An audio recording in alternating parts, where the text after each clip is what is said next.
भाई मुन्नाज के चरणों में नमोस्तु। महाराज श्री जैसे चौका लगाया और बहुत दिन तक आहार नहीं हुए तो लोग बोलते पुण्य गाढ़ा करो तब मुनि महाराज आएंगे। तो ऐसा क्या करे कि पुण्य गाढ़ा हो? बहुत बढ़िया। सत्य है, पुण्य का नियोग तो होता है, नवदा भक्ति भी होती है, और भक्ति से करते रहो। भक्ति जब भी करते हैं उससे ही पुण्य बढ़ता है। संक्लेशता से बच जाए, इससे जरूर अपना काम बन जाएगा। जैसे नहीं भी हुए आहार, एक दिन नहीं हुए तो अपन मुनिराजों का ही लांछन न लगा बैठे। हमें तो पता था आज वहीं जाने महाराज।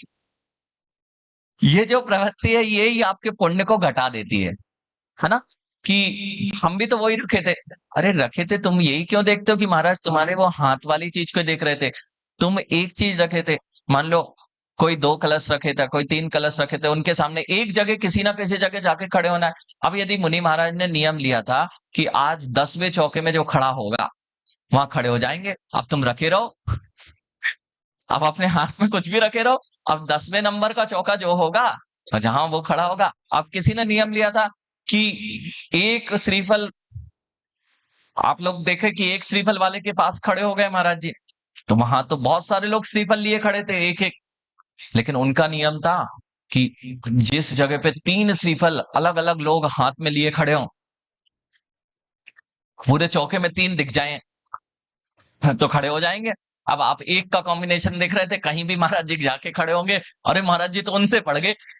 अरे उनसे नहीं पड़ गए, वे अपने विधि से पड़ गए। और बिना नियम के भी मुनिराज जा सकते हैं, इसमें कोई विकल्प नहीं है।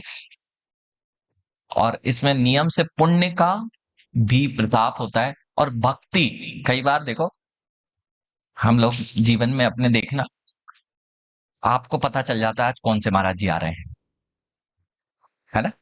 पता चल जाता है आज कौन से महाराज जी आ रहे हैं, कौन से पड़क जाएंगे और आज बिल्कुल हमारे यहाँ पड़केंगे। ये कब होता है? जब अंतरंग के बहुत विशुद्ध परिणाम होते हैं और आपकी भक्ति अलग दिखाई देने लगती है, और महाराज जी के कदम आगे भी बढ़ रहे होंगे तो वे अपने आप वहां पर रुक जाते हैं और आपको पड़गान मिल जाता है। इसका नाम है पुण्य गाढ़ा करना, भक्ति को प्रगाढ़ करना। और नवदा भक्ति जितनी श्रेष्ठ होगी, ऐसे अब मुंह लटकाए कोई खड़ा होगा तो महाराज भी हम लोग सोचते हैं अब ऐसा मुंह लटकाए वाले के आहार लेंगे तो दिन भर मुंह लटकाए घूमना पड़ेगा।